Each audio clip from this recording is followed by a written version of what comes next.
So welcome everyone. My name is Ripul Dutt, and we are back again with our Finance Unplugged interview series. Today we have CA Krishnendu, who is an experienced credit risk professional with us. And in today's discussion, we'll be going over what it means to be a successful credit risk professionals, what it means for the kind of skill sets that you should be having under your belt, and what it means for what's in store for the future. So we'll be discussing around this agenda. Welcome again, Krishnendu. So yeah, please. Thank you, Ripul. Thank you so much for your kind introduction and for inviting me into this podcast. It's really a pleasure for me to be here with you today. Uh, Obviously, in my career path, as you said, I qualified in 2010 as chartered accountant, and then I joined Syndicate Bank, and post amalgamation, I was working for Canada Bank. So my predominant domain is always on risk, so be it Yeah. credit risk or market risk. But in the process, I have learned, the financial reporting part also, which is IFRS 9. So in that particular domain, I worked with a CareAge Group, which is a care rating agencies group company. And from there, I am currently working with NABARD as additional chief risk manager. Uh, what I see in a career prospect, if you want to grow in this particular domain, every risk is important for the bank because you never quantify. Because if I know the risk today, then I would have taken adequate insurance for that, right? But the focus is you never know on which angle the risk will come and hit you. So we should be always focus on to address any sort of risk that you are getting into your books.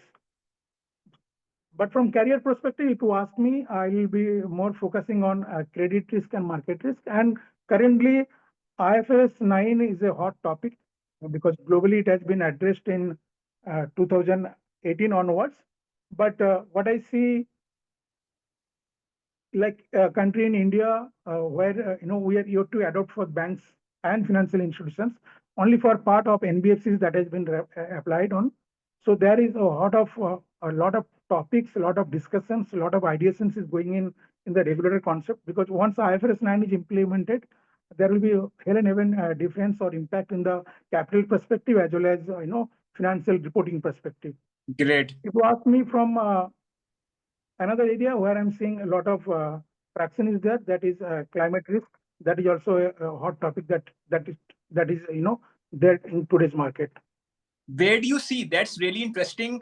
And just want to know a little bit more about your perspective or your learnings on what's going on in climate risk right now. Like, is it more about insurance risk? It is, where is the focus right now? And where do you see most challenges coming up, from a financial institution's perspective? Yeah, see, if you see the RBI guidelines also, that focus has shifted to governance part, because it is more of educating yourself about the aspect of that, because it is a new thing which has come into place.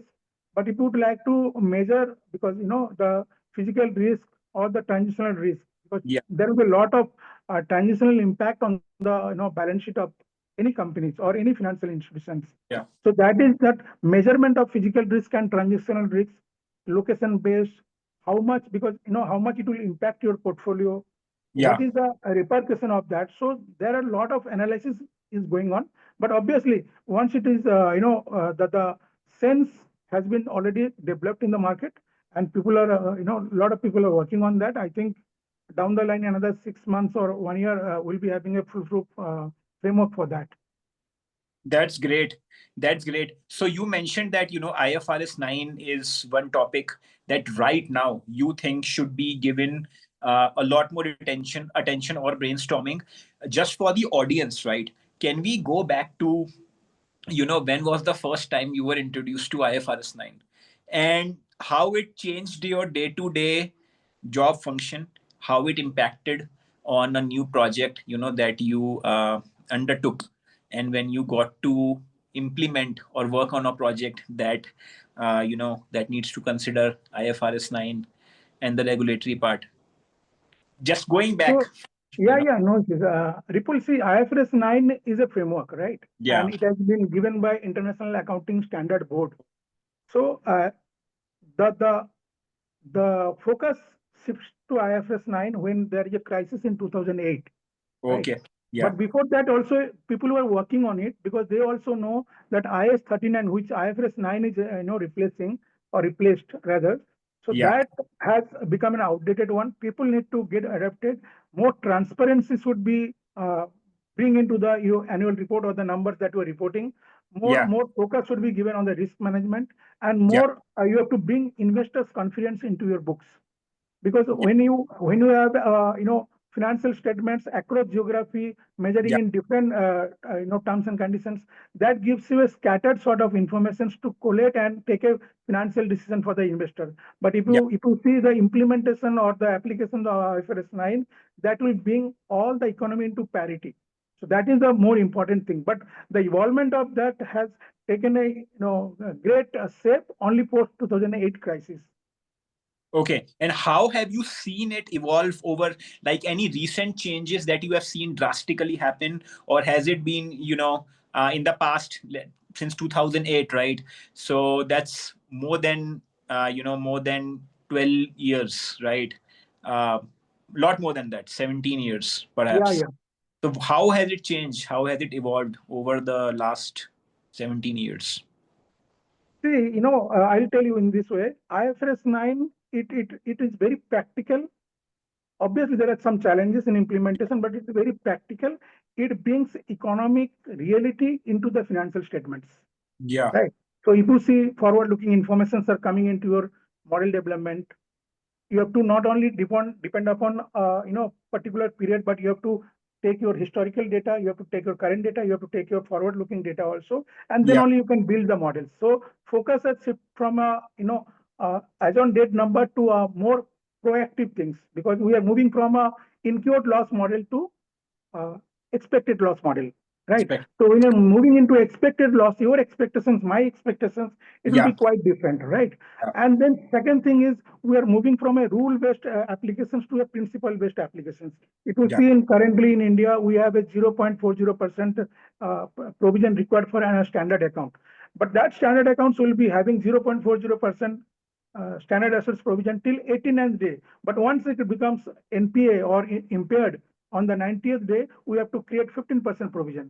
So that crisis, when we saw in the 2008 crisis, all of a sudden, all the company banks in USA, they got a hit because their provision has shoot up like anything. So that provision shoot up has not been able to sustain their capital, right? And some of them need to do some course correction only to get stable in the market. understood. So, just, taking some of the requests from the audience. And another great question that you could answer before you go into the depths of this is that, as when you start as a credit risk professional, how important is it today, even when you start as a fresher, as a credit risk analyst, of knowing IFRS 9 from a theory perspective at least, and understanding it? Do you need to know from the get go, or is that something that you learn to learn better while you are um, you know working on a role? See, I see it in another way. No, any like you are a doctor, so you are very good in doctorship. That doesn't mean ki if you come into finance professional, you will not be able to do good. You can do good over here also. Yeah, Only thing is that people are directly moving into models. People are directly moving into outputs rather than understanding the concept.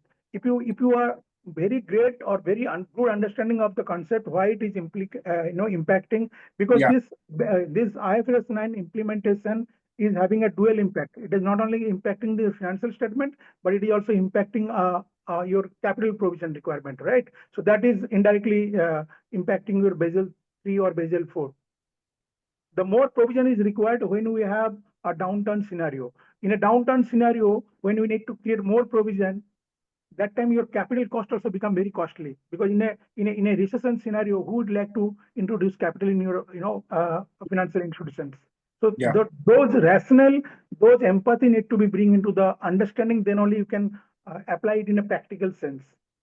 Yeah, I think that's a great point. And from what I understand is, even if you are working on model development or validation, and if understanding the core concepts of something like IFRS 9 will help you make better informed decisions, even when you are working on developing or validating, you know. So I think that's what you want to imply here. It's always good to know the depths. So going into that, as we were discussing that this is our first discussions, and subsequently uh, we can go into detailed discussions about different topics within credit risk. And IFRS 9 is, as the audience must have guessed, that's one topic for sure.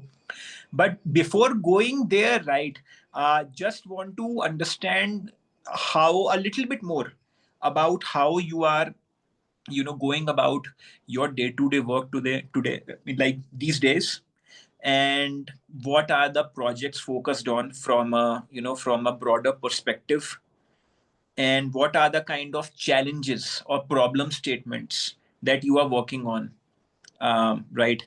We just a little bit about that. Yeah, from IFRS 9 perspective, if I look at it, or the things we need to, because as I told you in the very first para, like Yeah. we have to focus more on integrating things rather than looking at silos.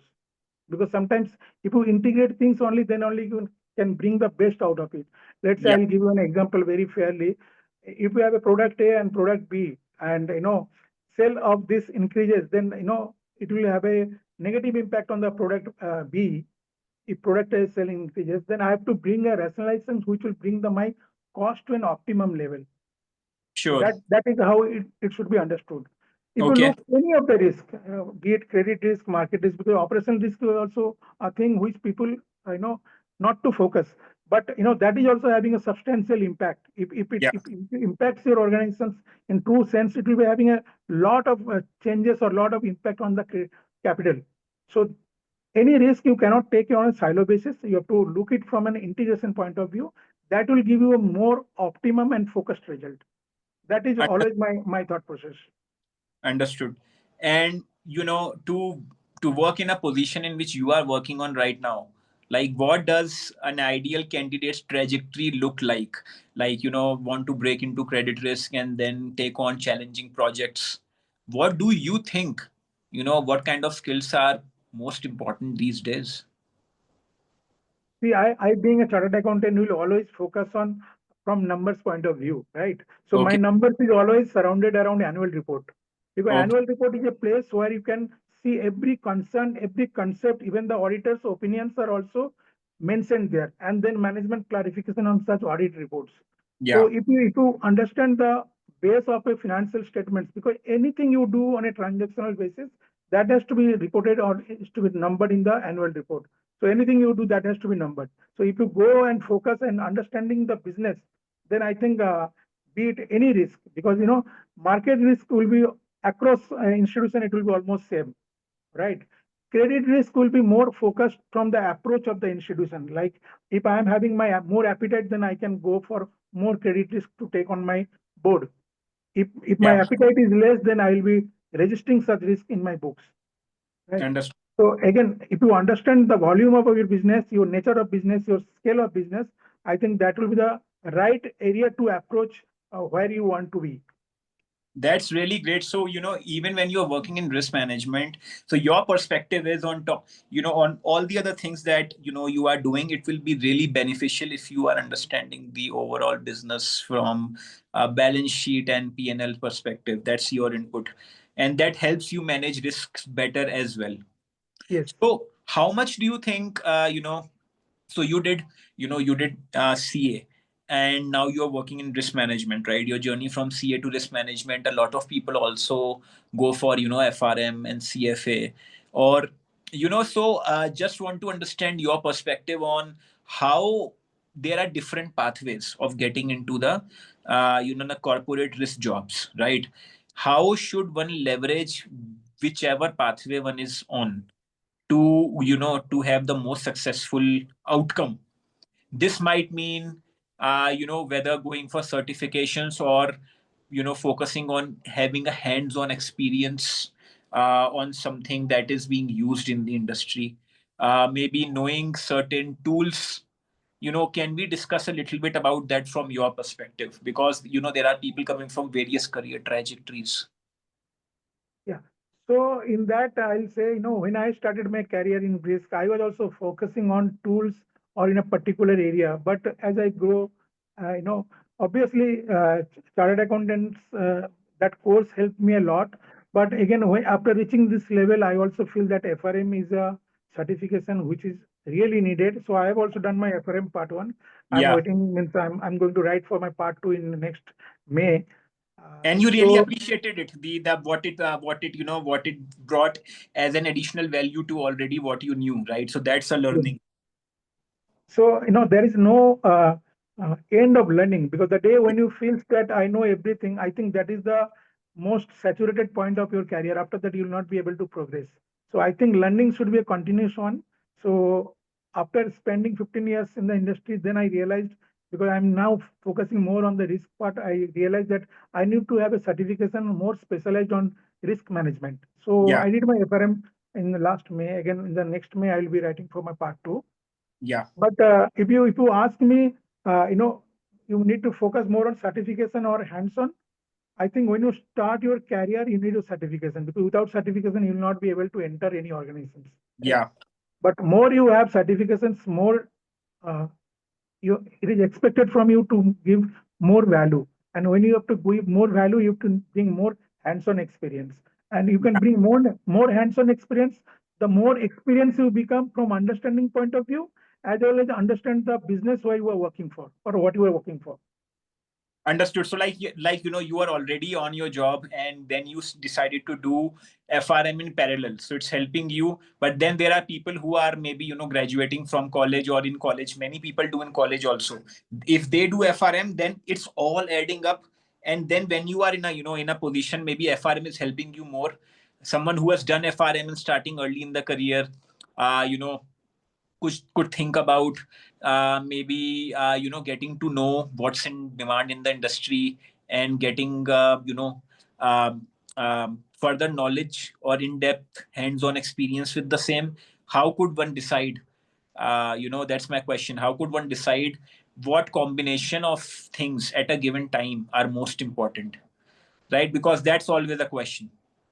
See, become people, or rather I'll say graduate people, they don't have much understanding or focus of their ultimate goal or career objectives, right? So they start their career with FRM or CFA. But once they qualify something, they some get into some job, because there is a dearth of job and people really looks for job.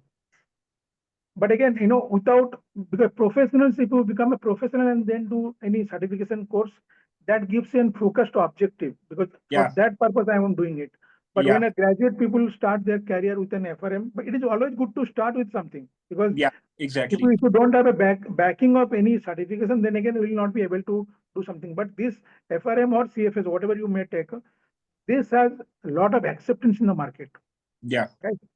But again, as I'm saying you, experience has to value, or experience has to keep on adding to your certification. Then only you can prosper in your career.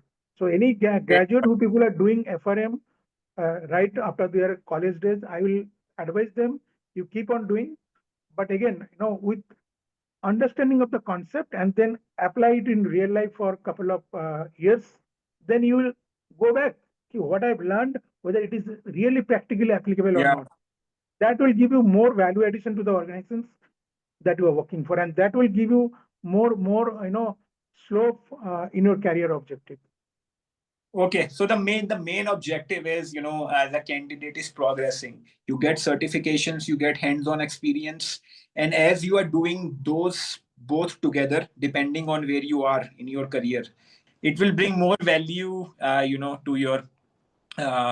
to your career journey, and help you choose different career paths going forward, because then you'll understand risk management better, you'll understand finance, and also, like you mentioned, business also better, and that way you can go to a senior leadership position, right? That's how you progress. Okay, so that's really great to know. I just also want to know, besides IFRS 9, what are Yeah. the topics that you think are important and should be talked about? We should discuss in the coming sessions, or where the candidates should focus on if they're aspiring to be credit risk professionals. So definitely, as I told, this is applications or framework which is going to reshape the entire balance sheet of any corporates or any financial institution. But the more impact will be on financial institutions. That is what it is one case. That's why if you see, RBI is also in India. RBI has allowed corporates and NBFCs to roll it out, right? But they're again waiting for banks to come to an acceptance level of provisioning requirement. Then probably it will be rolled out. Yeah, So it is on the card very soon. But understanding from India's context, I'll tell you, IFRS 9, there are two ways people are taking it. One is adoption of the IFRS 9 as it is, and one is converging from the IFRS 9, right? So, like I'll tell you, my nearby countries like Nepal, they have adopted the IFRS 9 as it is, yeah, NFRS 9 they call. Like Bhutan, they call BFRS. Like Sri Lanka, they call SLFRS, right? So they have adopted the IFRS 9 as it is. But when it comes to India, we are carving it out from the IFRS 9 and we are making it Ind AS 109. yeah, Because there are a lot of things you need to take into consideration when it is application. But again, the essence of the application or essence of the framework of IFRS 9 is kept intact, and yeah, that will be always maintained. Wherever you have multiple options, regulators are more focusing into streamline in such a way that people adopt things, in a systemic manner. So that is the focus area of the regulator. But again, as you said, why IFRS 9 was introduced and why it is so important. So if firstly, IFRS 9 is very simple yeah, as compared yeah, to IS 39, because yeah, in IS 39 there are multiple categories of classification of financial assets, but in IFRS 9 it has been only three. One is amortized cost, another is FBOCI, FBTPL, and second thing is we are moving from a rule-based approach to a principle-based approach. yeah, like, Let's say your bank A, you have a better risk management practices, then why you should keep higher provisions? You should keep lower provisions. And sure, those banks who are not having a best risk management practices, they should be penalized for their risk management practices, which is not in the market standard. So if I allow all the organizations to be in the same bucket, then I'm not incentivizing or I'm not penalizing. So if I bring a principle-based thing in place, then I'll be incentivizing those who are doing good and penalizing. Secondly, if you see post 2008 crisis, what the regulators realized that it is too little and too late, because up to 89th day you have to yeah, keep 0.40, whereas on the 90th day you have to make 15%. So again, you are delaying the recognition and you are keeping too late. Means sorry, yeah, too late, too little, right? So that is a area which has been addressed by IFRS 9. Thirdly, I'll say IFRS 9 is more forward looking. When I say forward looking, I have to take historical data. I have to see the outlook of how the economy will be in the forward nature. And then I apply that provision today itself. Okay. yeah, So when I apply the provision today itself, what I'm addressing, I'm accounting for tomorrow's problem today itself. So when the yeah, actual problem comes into the economy, I will not be hit from that. yeah, Okay, so this gives address or address um, by ensuring that the recognition of loan losses and greater compatibility across institutions across geography. So that is oh, being addressed through this.